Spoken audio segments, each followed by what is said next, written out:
Hi, don't rush the process, don't rush the process, trust it. Great things take time. Today is 21st of April 2022. Let us have a quick discussion of all these important topics. Rapid जी के yesterday questions के answers है। बाण सागर dam located है मध्य प्रदेश में। Miss universe 2021 का crown मिला है miss Harnaaz Kaur Sandhu को। Balpakram national park is located in Meghalaya. Saturn में सबसे ज्यादा सैटेलाइट्स हैं सोलर सिस्टम का Saturn planet. Great Bear Lake situated है कनाडा में। आज के सवाल है, in how many states political party must be recognised party to become a national party. मतलब कितने राज्यों में उसको स्टेट पार्टी होना जरूरी है, रिकॉग्नाइज्ड पार्टी होना जरूरी है सो दैट वो बन सके national party. Which article is referred as the jewel of the Indian constitution. The word secularism was added to the preamble of the Constitution of India by which amendment? Which constitutional amendment reduced the voting age from 21 to 18? A non-member of parliament can be a minister for a maximum period of how much? कितने months तक non-member of parliament minister हो सकता है? So these are 5 questions for today. आज की vocabulary है एस्क्राइबिंग। इसका मतलब होता है वर्णन करना। Attribute something to, a cause, assign, put down. Burnish का मतलब होता है चमकना। Polish something specially metal by rubbing, shine करना, ब्राइटन करना। मर्क्यूरियल टेम्परामेंट होता है मतलब सब्जेक्ट टू सडन और अनप्रेडिक्टेबल चेंजेस ऑफ मूड और mind. Capricious, volatile, temperamental. Encumber का मतलब होता है उलझाना। Restrict or burden someone or something in such a way that free action of movement or movement is difficult, hinder. Hanker का मतलब होता है you want something, feel a strong desire for or to do something. So these are vocabulary words for today. If you come across any other important word, write down that word along with its meaning in the comment section down below. So आज के ये 2 सवाल हैं 21st of April। पहला, हमने supreme court prepare कर लिया है, अब हम हाई कोर्ट्स प्रिपेयर करते हैं।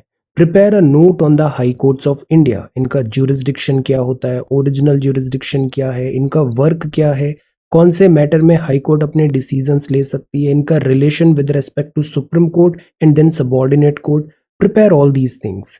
Prepare a note on the high courts of India. कितनी हाई कोर्ट्स हैं, हाई कोर्ट्स के जजेस का क्या पावर होता है, कैसे वर्क होता है, like that. Discuss their role and functioning. Second question है, prepare a note on the geography of Indian ocean. This is very important, इससे सवाल आना चाहिए। इंडियन ओशन की geography, geography in the sense अब इसमें आप इकोनॉमिक, यहाँ के आइलैंड्स, यहाँ का security, international relations, oils, minerals, reserves, prepare everything. Geo strategic geography of the Indian ocean, this is very very important. So this is 21st of April, Thursday, the Hindu. First जो news है, this is about UK court issues order to extradite Julian Assange to USA. तो ये Julian Assange है, ये अभी UK की court में थे, यूके में असाइलम केस में रह रहे थे। अब एक्स्ट्राडाइट करने की बात है यूएसए को, मतलब फ्रॉम यूके टू यूएसए। इसका बैक स्टोरी क्या है? बैक स्टोरी ये है कि अप्रैल 5, 2010 को एक वीडियो रिलीज हुआ था wikileaks.org में, जिसमें बताया गया कि कैसे यूएस के 2 अपाची AH-64 हेलीकॉप्टर्स फायर कर रहे हैं इनडिस्क्रिमिनेटली। ये तब की बात है जब इराक इंसर्जेंसी का टाइम था, इराक वॉर था। यूएस का जो इन्वेजन था इराक में, उसको भी क्रिटिसाइज किया गया था कि ये जो इसका प्रेमाइस था वो फॉल्स था। केमिकल वेपन्स की बात थी, बट टिल डेट यहाँ पर कोई भी केमिकल वेपन्स नहीं मिले। इस पूरी एक्शन के कारण जो इराक है वो डीएस्टेबलाइज हो गया। यहाँ पे सद्दाम हुसैन गवर्नमेंट थी, वो डीएस्टेबलाइज हो गई। प्लस इस पूरे यूएस इन्वेजन के बाद फिर आईएसआईएस का राइज हुआ। There were so many things. So the point is, इस फ्रंट पे जो यूएस का इन्वेजन था इराक पे, इसका सीवियर क्रिटिसिज्म भी हुआ है ऑल ओवर द वर्ल्ड, और क्वेश्चन भी हुआ है कि यहाँ पर किस क्रेडिबिलिटी, किस इंफॉर्मेशन के बेसिस पे ये ऑपरेशन कंडक्ट किया गया। अब जो विकीलीक्स है, विकीलीक्स जो है ये ऐसे ही गवर्नमेंट के जो प्रोग्राम्स हैं, गवर्नमेंट के जो ऑपरेशंस हैं, उसको यहाँ पर लीक करने की, क्लासिफाइड इंफॉर्मेशन को लीक करने का कोशिश किया गया wikileaks.org। अब ऑब्वियसली इससे प्रॉम्प्ट हुआ यूएसए। यूएसए ने सैंक्शंस लगाए, जुलियन असांज एंड इस वेबसाइट एंड अदर थिंग्स। तो this prompted the release of multiple classified documents. Government किस तरीके से वर्क कर रही है, जो ओवर्ट और कोवर्ट ऑपरेशंस हैं, वो सब यहाँ पे विकीलीक्स में आए। तो इससे एक मॉडल जनरेट हुआ इन्वेस्टिगेटिव जर्नलिज्म का, कि गवर्नमेंट जो वर्क कर रही है उसके पीछे का लीक्स और जो गवर्नमेंट की क्लासिफाइड इंफॉर्मेशन है उसको पब्लिक प्लेटफॉर्म पे रिलीज करना। तो ये एक इन्वेस्टिगेटिव जर्नलिज्म का एग्जाम्पल था विकीलीक्स मॉडल। अब क्या हुआ, ऑब्वियसली मिस्टर असांज पे चार्जेस लगे गए।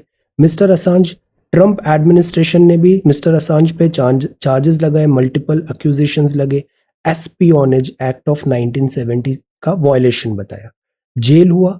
तो मिस्टर असांज ने इक्वेडर में असाइलम लिया, Ecuador asylum London, embassy in London, और फिर बात होने लगी एक्स्ट्राडिशन की। तो फाइनली यूके की कोर्ट ने एक्स्ट्राडिशन की बात किया है, he will be send back to USA, और यूएसए में फिर होंगे trial. So this is the news development.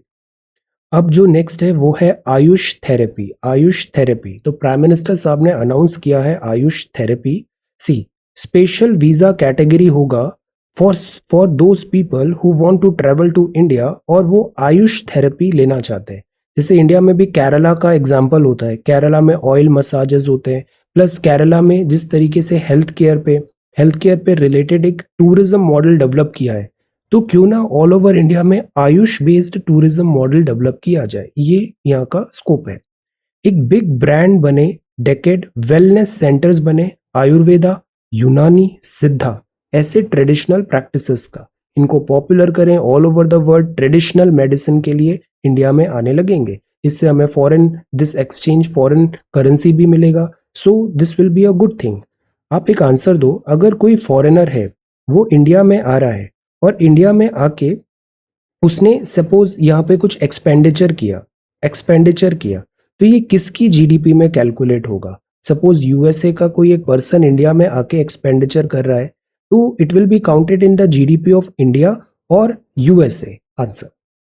So tourism जो होगा वो हमें बूस्ट करेगा, हमारी इकोनॉमिक हेल्थ को भी, और पूरा इंडिया में इस तरीके से डेवलप करने की बात है आयुष थेरेपी।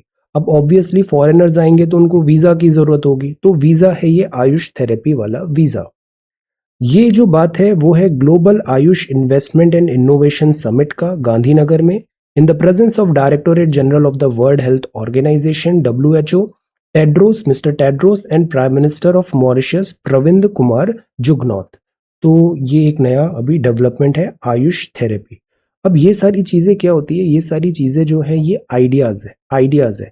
अभी कहीं आपको एक सवाल आता है कि हमको इंडिया का इकोनॉमिक डेवलपमेंट के लिए, फॉरेन एक्सचेंज अर्न करने के लिए क्या किया जाए, you have one this point with you, AYUSH therapy visa. हम आयुष थेरेपी वीजा करें, फैसिलिटेट करें फॉरेनर्स को इंडिया आने के लिए। Arunachal Assam to form panels to solve border row, this is a good news. States के बीच में फाइट नहीं होना चाहिए, तो एक कमिटी बनेगी जो जॉइंट सर्वे करेगी, जॉइंट कमिटी है, जॉइंट सर्वे करेगी डिस्प्यूटेड एरिया को, और एक टेंजिबल सॉल्यूशन में निकलेगा टाइम बाउंड मैनर में। एक्चुअली क्या है, पहले केवल एक असम स्टेट था, Assam state was huge. Most of the states जो नॉर्थ ईस्ट के हैं ना, वो असम से ही कार्व्ड आउट हैं। तो ये दोनों स्टेट हैं जैसे अरुणाचल और असम, इनकी 1200 किलोमीटर, 1200 डिस्प्यूटेड स्पॉट्स हैं अराउंड 804 किलोमीटर बाउंड्री पे। तो अरुणाचल बना था 1972 में, और तब से यहाँ पे डिस्प्यूट चल रहा है। सॉल्यूशन क्या होगा कि यहाँ ऑब्वियसली अमिकेबली हिस्टोरिकल पर्सपेक्टिव देखें, एथनिसिटी देखें, कॉन्टिग्यूटी देखें, people's will is important, and administrative convenience.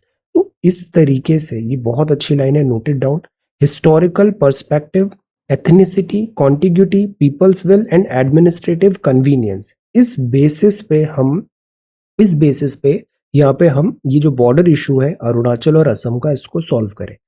India जो है वो है indestructible union of destructible states. तो स्टेट्स, इस बेसिस में हम बॉर्डर्स जो हैं वो रीअरेंज कर सकते हैं इस बेसिस पे। Okay, so this is the front page of the Hindu. अब जो नेक्स्ट है, सी में inundate many cities by 2050, not at all good news. जैसे अभी हमने जकार्ता कैपिटल को देखा, बिकॉज सी लेवल राइज हो रहा है, तो हमारे यहाँ भी अच्छी खासी कोस्टल सिटीज है, कोस्टल पॉपुलेशन है। सी लेवल राइज होगा तो हम इन शहरों को कैसे बचाएंगे, कोस्टल कम्युनिटी को? सो this is a cause of worry. 2050 तक सी में inundate many cities, not at all right. तो एक सर्वे आया है, आईपीसीसी की रिपोर्ट ने भी बताया कि significant number of population, property, infrastructure से कोची और तिरुवनंतपुरम का या मुंबई, चेन्नई, वाइजाग, मंगलुरु का ये अंडर वाटर हो जाएगा 2050। अगले 30 साल में ये डूबने लग जाएंगे। सो द पॉइंट इज, सॉल्यूशन एक ही है, सी लेवल राइज को स्टॉप करें। 2050 तक सी लेवल राइज और बढ़ेगा क्योंकि ग्लेशियर्स भी मेल्ट हो रहे हैं, ग्लोबल वार्मिंग भी हो रही है। So we need a better plan. Coastal flood modelling जो है वो सिटी की अभी से चालू करें, बिकॉज जकार्ता हमारे पास लाइव एग्जाम्पल है। जकार्ता डूब रहा है तो ये कैपिटल भी चेंज कर रहा है इंडोनेशिया अपनी। So we need to prepare, we need to fight combat this climate change. तो ये सारी बातें हैं। IPCC report is again very very important. इससे प्रोबेबल क्वेश्चन आना चाहिए, यहाँ से क्वेश्चन बनता है यहाँ पे। Okay, so sea inundate many cities by 2050. Then this is next page, fading history, Chinese net. Now see, हम फिजिक्स पढ़ते हैं, फिजिक्स में हम बैंकिंग का एक कॉन्सेप्ट देखते हैं कि जैसे अभी टर्न लेना है हमें, तो अगर इस तरीके से टिल्ट कर दिया जाए तो इसका जो फोर्स है, जैसे ट्रेन अगर स्पीड से ऐसे चल रही है, अक्सर आप जैसे देखो रेस ट्रैक पे बाइकर्स बहुत तेजी से टर्न लेते हैं तो वो बॉडी को बेंड करते हैं ताकि उनका टर्न ईजी हो जाए। तो सिमिलरली हमें केरला में, जहाँ पे ऑलरेडी स्पेस का कंसर्न रहता है, चर्न रहता है, स्पेस सफिशिएंट नहीं है, प्लस जो स्पेस है वो वेस्टर्न घाट्स हैं, तो यहाँ रेलवे बनाना बहुत डिफिकल्ट होता है। तो why not we, if we make railway, तो we should use this banking angle, tilting angle. So इससे क्या होगा कि जो टर्न्स होंगे वहां पे ट्रेन को स्लो नहीं करना पड़ेगा, वो स्पीड से ट्रेन पूरा क्रॉस हो पाएगी। हम टूवर्ड्स इनसाइड ऐसे बैंक करें, एंगल बनाए टर्न्स में, तो इससे बेटर हो जाएगा, ट्रेन हाई स्पीड में यहाँ से ट्रैवल कर पाएगी। तो प्राइमरली यहाँ पे बात है कि केरला में अगर रेलवे और मास ट्रांसपोर्टेशन बढ़ाना है तो स्पीडी रेल के लिए यहाँ पे कुछ एफर्ट्स, इंजीनियरिंग एफर्ट्स हमें करने पड़ेंगे। बिकॉज जो स्टेट है ये केरला रिच एंडाउमेंट है पैडी फील्ड का, वाटर बॉडी का, बट क्लाइमेट रिलेटेड यहाँ पे कैलामिटीज हो रही है, इसके कारण रिस्ट्रिक्टेड हो जाता है, सर्टेन लिमिटेशंस आ जाते हैं। ज्योग्राफी में वैसे भी हमने कॉन्सेप्ट पढ़ा है, डिटर्मिनिज्म, नियो डिटर्मिनिज्म और possibilism. We should go for this neo determinism in Kerala model. तो अगर रेल स्पीड को हमें बढ़ाना है, से 160, 150, 140 किलोमीटर तक चल रही है, तो we need to do a couple of things. और ये इंजीनियरिंग थिंग क्या होगी? पहला तो हो सकता है हम टिल्ट करने का मैकेनिज्म करें ताकि हायर स्पीड में वो इजीली कर्व्स में ट्रेन मूव कर पाए, जैसे मोटर बाइक करती है किसी टर्निंग रोड पे। सेकेंड, जो कर्व्स हैं यहाँ पे, एग्जिस्टिंग लाइंस हैं, उसको डबल करें, मतलब और ब्रॉडन करें, तो ये भी एक पॉसिबल है। अगर ब्रॉडन ट्रैक हो जाएगा तो ट्रेन इजीली वहाँ पे स्पीड में मूव कर पाएगी। थर्ड जो पॉसिबिलिटी है वो ये है कि एक डेडिकेटेड लाइन बनाए ब्रॉड गेज का, और यहाँ पे सेमी हाई स्पीड ट्रेन को रन करने की कोशिश करें नई लाइन के थ्रू। ये जो दोनों तरीके हैं इसमें काफी ज्यादा नया कुछ न्यू करना पड़ेगा, बट जो टिल्टिंग ट्रेन है ये existing infra and existing challenges के थ्रू भी किया जा सकता है। सो दैट इज वाई ये जो टिल्टिंग है, इस तरीके से टिल्ट करके ट्रेन्स को निकालना कर्व्स में, वो एक पॉसिबल सॉल्यूशन नजर आ रहा है। सो इस पे प्रायोरिटी होनी चाहिए। इन the dark for ever, now this is a very sorry image, क्योंकि सॉरी इन द सेंस कि बच्चे को पढ़ना पड़ रहा है और यहाँ पे इलेक्ट्रिसिटी नहीं है, तो दिस इज अ रियलिटी। ये है सस्पान, अबाउट 45 किलोमीटर फ्रॉम लखनऊ। ये विलेज में अभी भी इलेक्ट्रिसिटी नहीं है सिंस इंडिपेंडेंस। अब ऐसा एक योजना है हमारी, सौभाग्य योजना है, इलेक्ट्रिसिटी सहज घर बिजली योजना, सौभाग्य योजना। So this is that, in the dark for ever, electricity provide कराना बहुत जरूरी है। Then this is invitation coaches, and then this is editorial. First editorial में रेगुलर कमेंट्री है इकोनॉमी पे, बम्प्स अहेड, इकोनॉमी अभी बहुत डिफिकल्टी में है। इकोनॉमी डिफिकल्टी में थी कोविड-19 के कारण और अभी रशियन इन्वेजन। तो आईएमएफ ने प्रेडिक्ट किया है इंडिया 8.2% से ग्रो करेगा, बट बहुत सारे रिस्क फैक्टर्स भी है।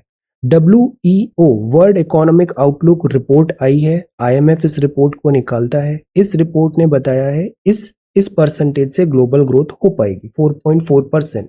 4.4 इज ग्लोबल, इंडिया का ग्रोथ रेट है 8.2% प्रिडिक्टेड। हमें जो याद रखना है वो याद रखना है कि world economic outlook report is release by whom, IMF। तो इन्वेजन ऑफ यूके, यूक्रेन में जो हुआ, इन्वेजन यूक्रेन में हुआ, इससे डैम्पन हो गया है पोस्ट कोविड रिकवरी। IMF ने हाईलाइट किया है volatile yet sharp commodity prices का, शार्प कमोडिटी प्राइसेस हुआ है, वोलाटाइल है, ये इन्फ्लेशन है, सप्लाई चेन डिसरप्शंस है, फ्रेश पेंडेमिक लॉकडाउन लग रहे हैं, जैसे चाइना में लग गया तो की मैन्युफैक्चरिंग और ट्रेड हब्स बंद हो रहे हैं, तो सप्लाई की वरीज है। तो the point is higher food and fuel prices हैं, इकोनॉमी पे ये बर्डन डालेंगे। IMF की डायरेक्टर क्रिस्टालिनिया जॉर्जीवा ने यहाँ पे बताया कि जो फैमिलीज हैं उसमें ऑब्वियसली प्रेशर आएगा because of this rising inflation and economic turmoil.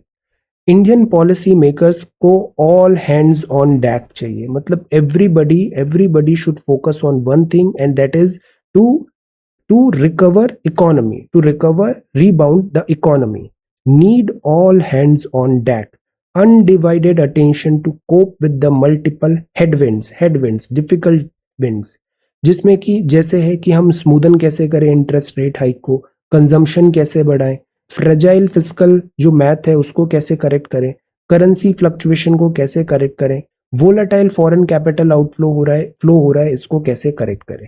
तो अभी का जो टाइम है वो RBI के लिए बहुत क्रिटिकल है इन सब चीजों को देखने का, क्योंकि हेडविंड्स है यहाँ पे और अभी ऑल हैंड्स ऑन डेक की जरूरत है, अनडिवाइडेड अटेंशन की जरूरत है इकोनॉमिक रिकवरी में।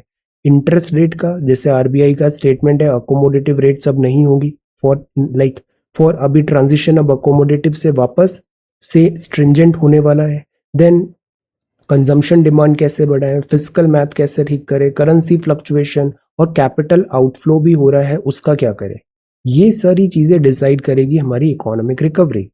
तो द पॉइंट इज कि हमें मीडियम टर्म एक्शन प्लान भी चाहिए, लॉन्ग टर्म एक्शन प्लान भी चाहिए और इमीडिएट भी कुछ स्टेप्स लेने पड़ेंगे, because crisis upon a crisis हो रहा है, एक क्राइसिस खत्म नहीं होता दूसरा आ जाता है।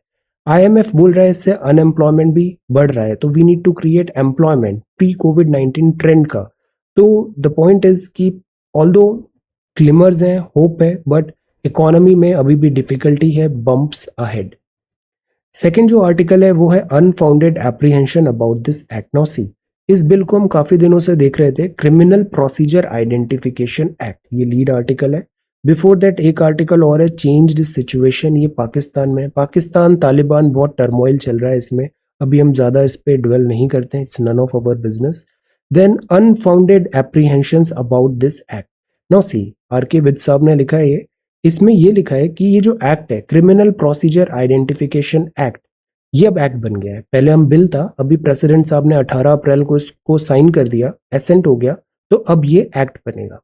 अब इस एक्ट में क्या है, नाम क्या है, क्रिमिनल प्रोसीजर आइडेंटिफिकेशन एक्ट, मतलब जो क्रिमिनल्स हैं उसको आइडेंटिफाई कैसे करोगे।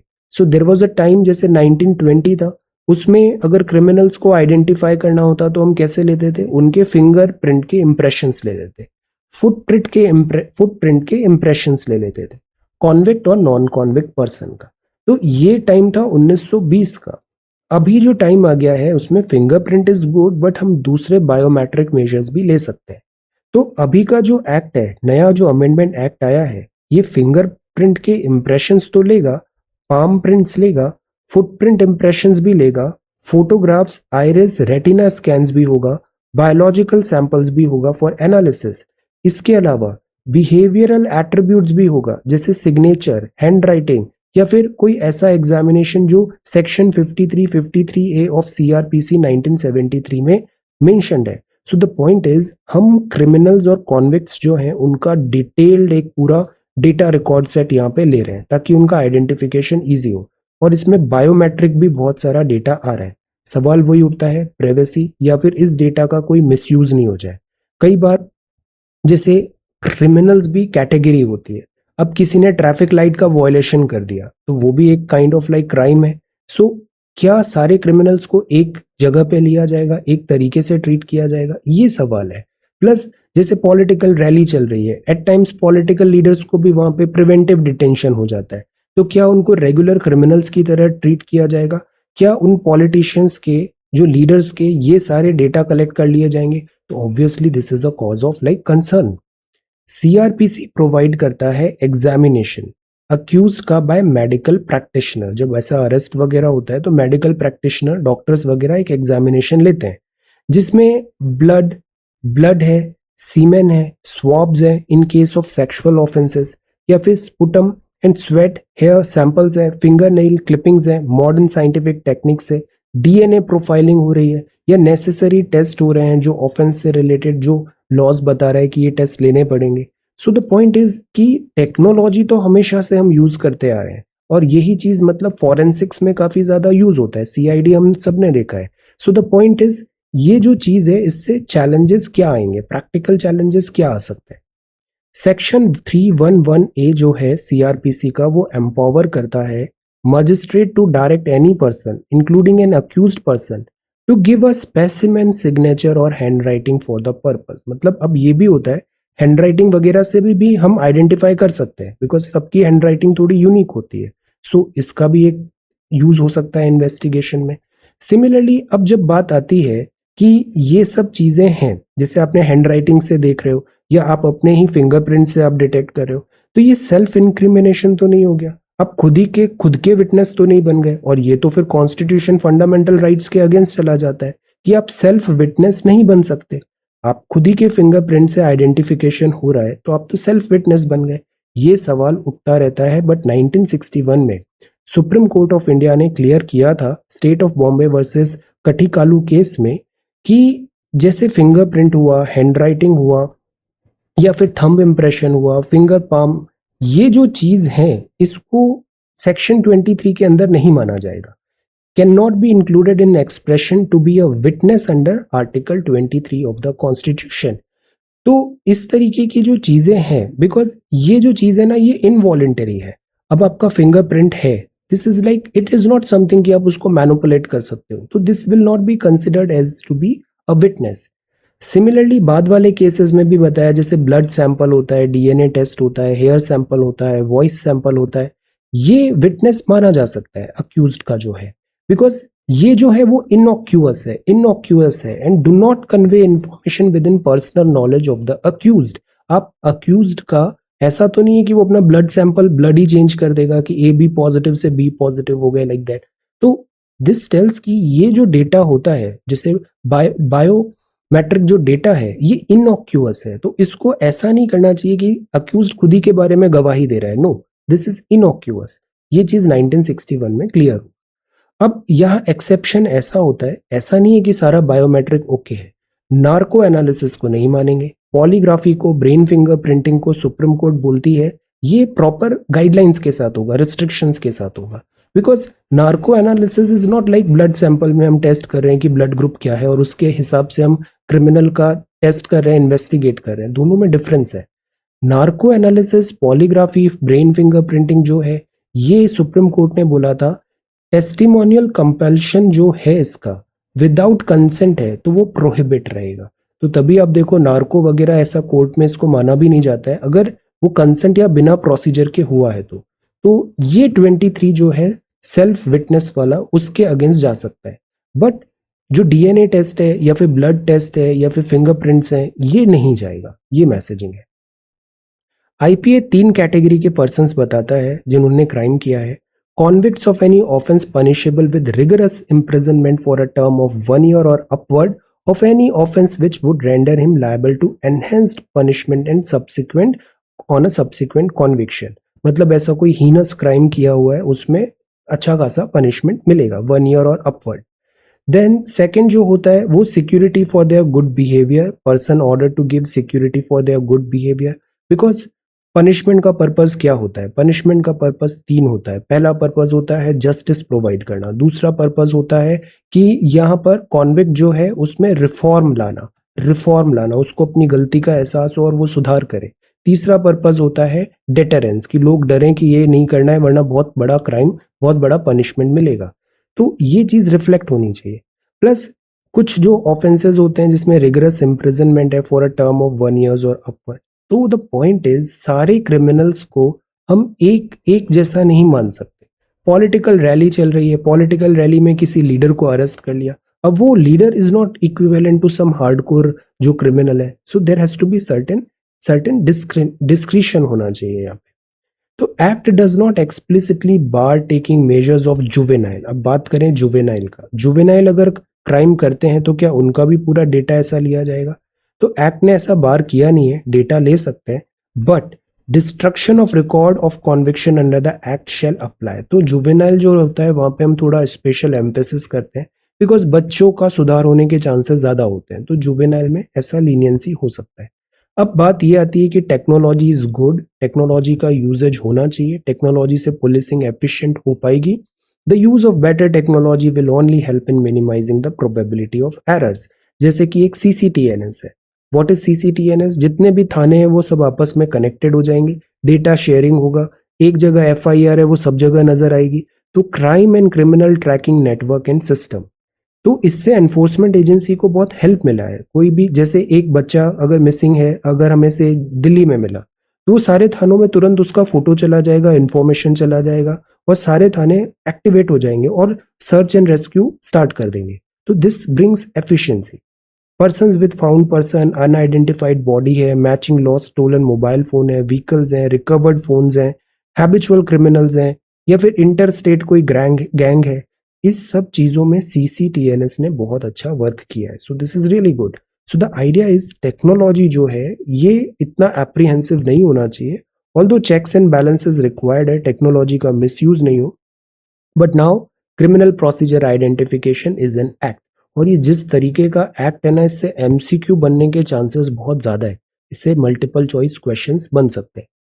यह बात है दिल्ली का, कल हमने दिल्ली भी पढ़ा था, डबल ए एंड बी, आज सुबह मॉर्निंग में। तो spirit of federalism, actually Delhi बहुत स्पेशल केस है। स्पेशल केस इसलिए है बिकॉज दिल्ली एक यूनियन टेरिटोरी भी है और दिल्ली कंट्री का भी कैपिटल है, कंट्री का भी कैपिटल है। तो यहाँ पर ओवरलैपिंग कई बार हो जाता है। जैसे यूजुअली स्टेट्स को सर्टेन चीजें मिलती है, जैसे लॉ एंड ऑर्डर हुआ, पुलिस हुआ, लैंड हुआ, दिल्ली को नहीं है ये चीजें। When the stars came out, इसका एक बहुत अच्छा इन्फोग्राफिक है, ये नेक्स्ट वेब है, टेलीस्कोप है, जेम्स वेब स्पेस टेलीस्कोप। ये हब्बल टेलीस्कोप का सक्सेसर माना जा रहा है, बहुत बड़ा टेलीस्कोप है, इसका भी लॉन्च हुआ। इसका एक इन्फोग्राफिक मैंने पहले शेयर किया था, उसको मैं एक बार फिर से करूंगा, बस वो पढ़ लो, this is more than sufficient. James Webb telescope, इससे सवाल आ सकता है। साइंस एंड टेक्नोलॉजी में बहुत ज्यादा हमें पुरानी चीजें नहीं देखनी चाहिए, लेटेस्ट जो न्यूज में चल रहा है, करंट अफेयर्स में चल रहा है, वो मोर देन सफिशिएंट होता है।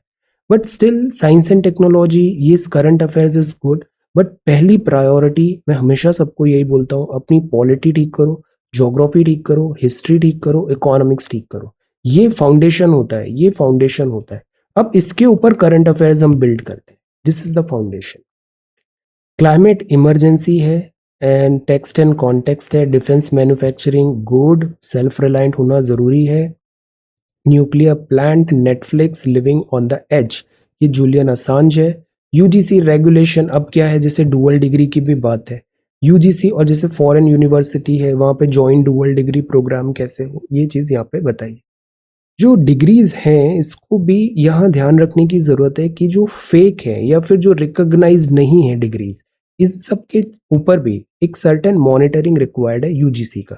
बिकॉज अक्सर हमारे यहाँ एजुकेशन सेक्टर में जब से ऑनलाइन आया है, डिग्रीज ऑनलाइन डिग्री हो रही है, ऑनलाइन इंजीनियरिंग हो रही है, ये दिस इज नॉट राइट। तो यूजीसी एंड ऑल यहाँ पे degrees and all this monitoring भी जरूरी है, और ये डुअल डिग्री है। देन मोर्टेलिटी डेटा की, जो हमारा कोविड-19 डेथ्स हुई हैं उसका करेक्ट डेटा आया नहीं। Season of intense emotions, Nirmala Sitharaman ma'am ने अर्ज किया है आईएमएफ असिस्ट करे श्रीलंका, बिकॉज हमारे लिए जरूरी है श्रीलंका में पीस रहे, लॉ एंड ऑर्डर रहे। हम तो पाकिस्तान में भी चाहते हैं कि यहाँ पे पीस रहे, लॉ एंड ऑर्डर रहे, वरना पाकिस्तान में अभी जैसी सिविल वॉर जैसी सिचुएशन होगी, ये सब हमारे यहाँ फिर इसका रिपल इफेक्ट आने वाला है बॉर्डर स्टेट्स में। So that is why it is important for us कि पाकिस्तान में democratically elected, responsible, stable government रहे, this is in our interest.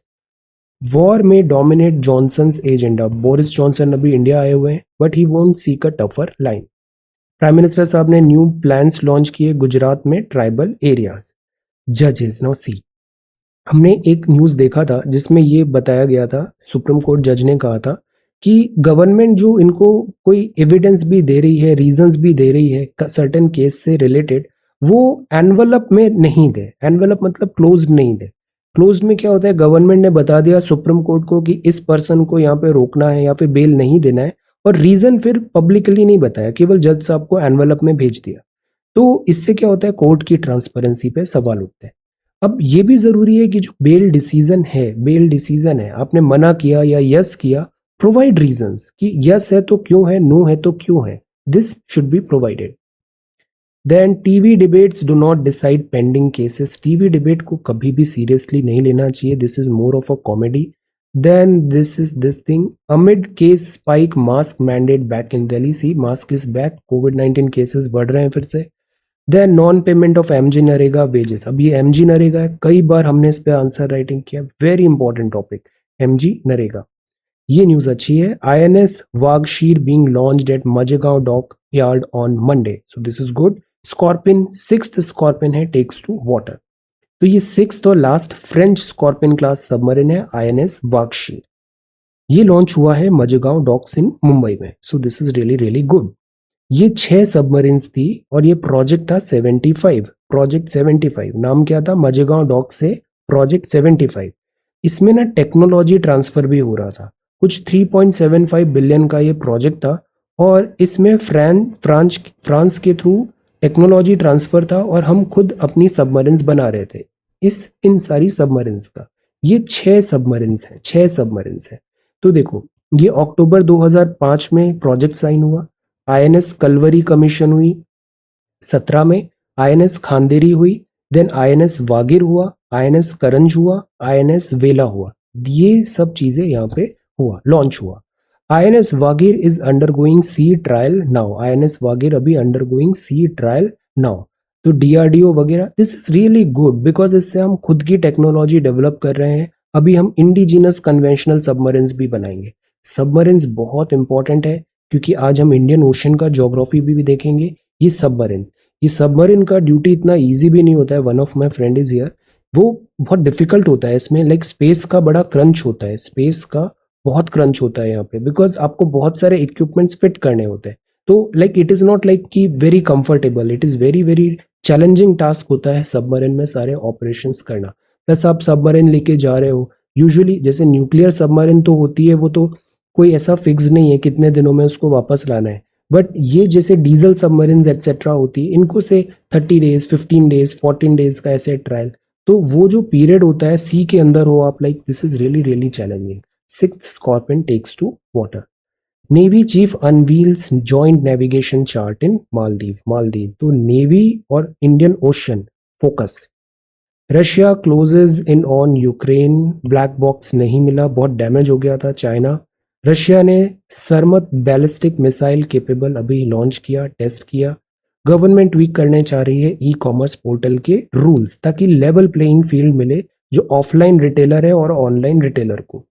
Indian wheat जो है अब एक्सपोर्ट कर रहे हैं तो वो अपना चेक करेंगे, क्वालिटी चेक करेंगे, फ्रेट का कितना कॉस्ट होगा, जैसे इंडिया से इजिप्ट पहुंचाना है, इन सब फैक्टर्स के हिसाब से इंडियन वीट कभी अभी एक्सपोर्ट होगा। But see, this is window open हो गया है, दिस इज रियली गुड।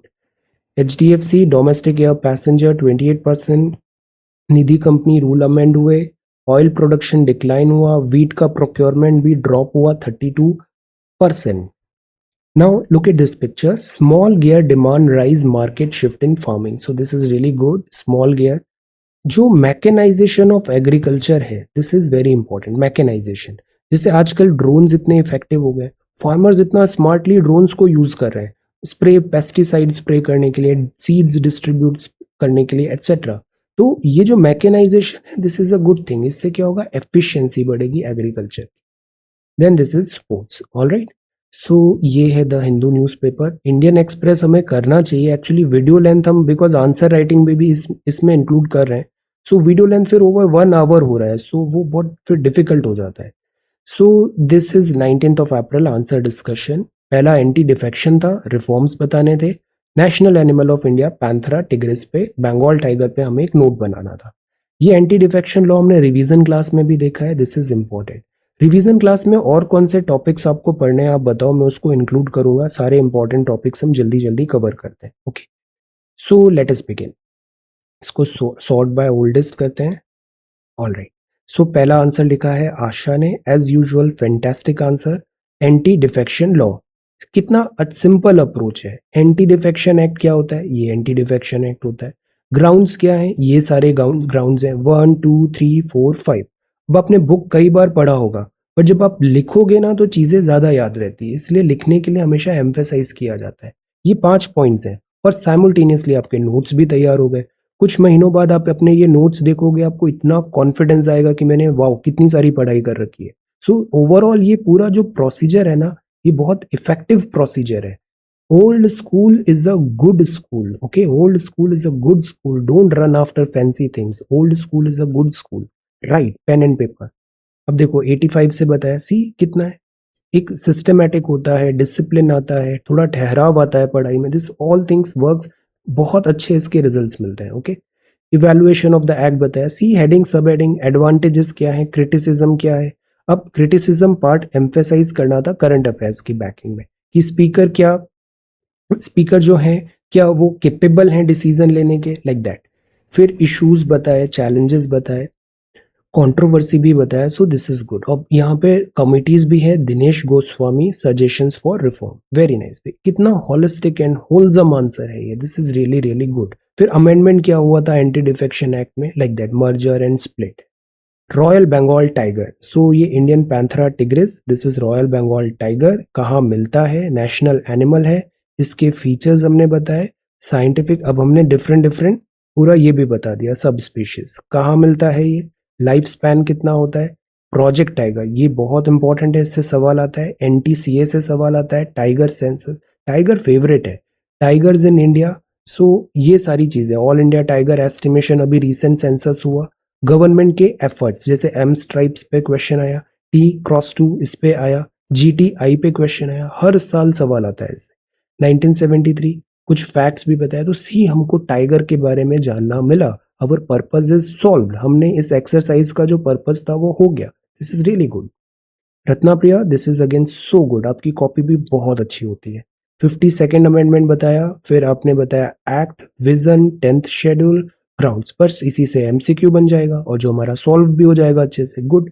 आपकी हैंडराइटिंग भी बहुत अच्छी हो रही है, इससे हमें मेंस एग्जामिनेशन में बहुत हेल्प मिलेगा। तो सी कितना आसान तरीका है। The point is act. अब देखो इस कॉपी में डायग्राम्स है, डायग्राम है, 53 टाइगर रिजर्व्स की ये साइट्स दी हुई है, this makes this copy really really good.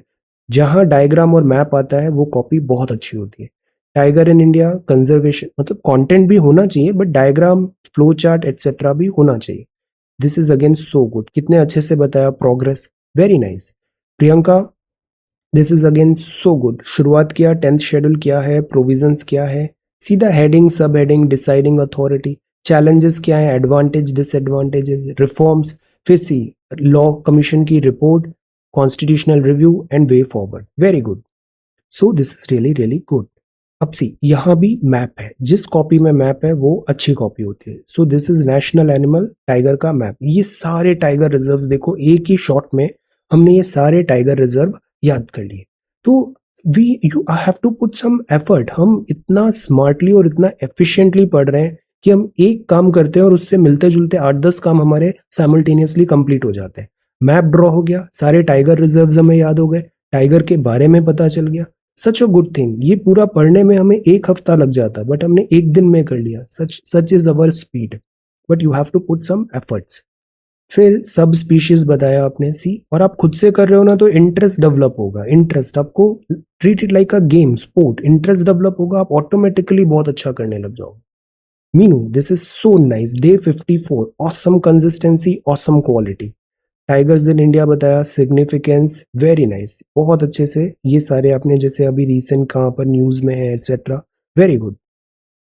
Aarti, anti defection law बताया, simple, straightforward, to the point, disqualification, और सी एक्सेप्शंस, एमसीक्यू यहाँ से बनते हैं, एक्सेप्शन से, advantages, disadvantages, reforms and split, split और merger, very good. Razia, this is good, map थोड़ा सा बेटर करें, ये जो मैप है दिस। अब देखो टाइगर का हमने पूरा बताया, अब इधर वेस्ट में नहीं है, यहाँ लायंस आ जाते हैं, सो दिस इज रियली गुड, ये पूरा टाइगर बेल्ट्स बताई हमने।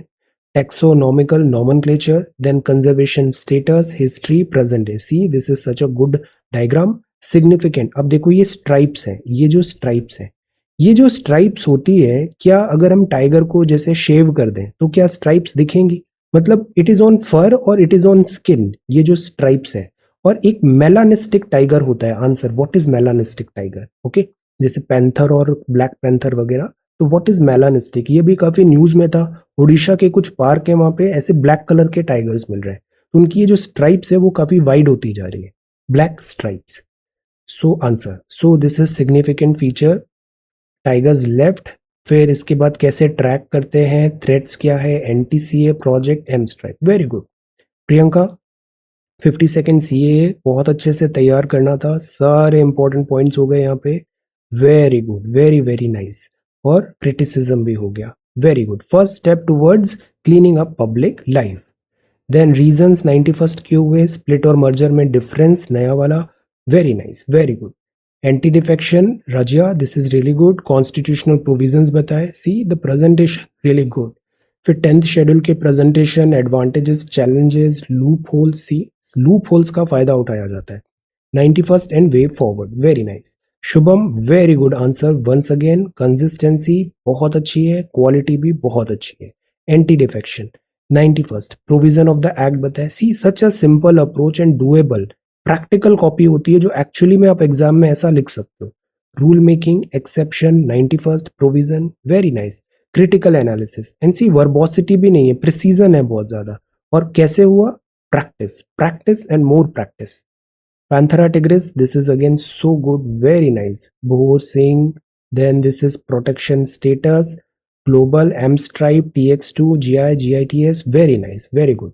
Minu, this is again so good. Provisions, disqualification, rule making, provision, critical analysis, loophole. इधर फोकस करना है loophole and reform पे. Ria, this is again really good. 10th schedule, very good copy.